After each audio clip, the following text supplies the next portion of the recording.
Wilton's music hall started out as a row of Georgian terrace houses. We think the houses have been here since maybe the early 1600s. And then in 1830, a man called John Wilton built a little concert room onto the back, which he started calling Wilton's Music Hall. And that was so successful, he bought up the other houses attached to his pub and built the theatre as we have it today in the backyards of those houses. It ran as a music hall quite successfully until 1880. It might have been run as an illegal music hall for a few years after that, because there was a period of 8 years before the Methodists came in. They ran it as a Methodist mission from 1888 until after World War II. This area was so heavily bomb damaged that they didn't see a need to have the building anymore. After the building got its Grade 2 star listing, the British Musical Society and a group of enthusiasts thought of opening Wilton's as the centre for royal variety. The place was in such a state of disrepair that they were like, let's strip everything back and start again. Unfortunately, they weren't able to finish. Then in 1997, Deborah Warner produced a production of The Wasteland here. It was not like going to the West End. The jackets needed to be worn inside, especially if it was raining. But that really added to the production overall and got Wilton's back on the theatre map a little bit.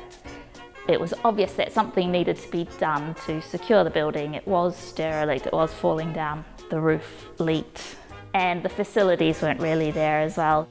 We worked with Tim Ronald's architects, and they always had this ethos of only doing what was necessary.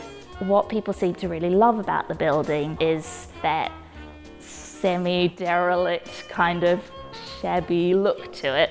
You can kind of see the history on the walls, you can see how it's evolved over time.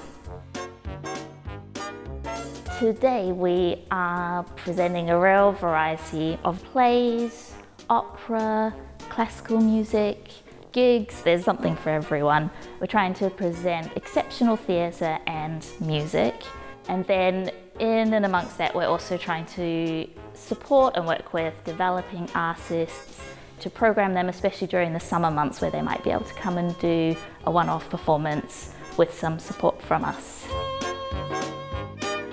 It feels amazing now that the work's done. It's so exciting that now we are able to fully open our doors to anybody who wants to come along. The public opinion of the building is brilliant. Everybody walks in and instantly feels like they've just taken a step back in time. We often get asked like, oh, are you still doing it up? And everyone's delighted to hear, no, this is how it's gonna look. They don't want that to change.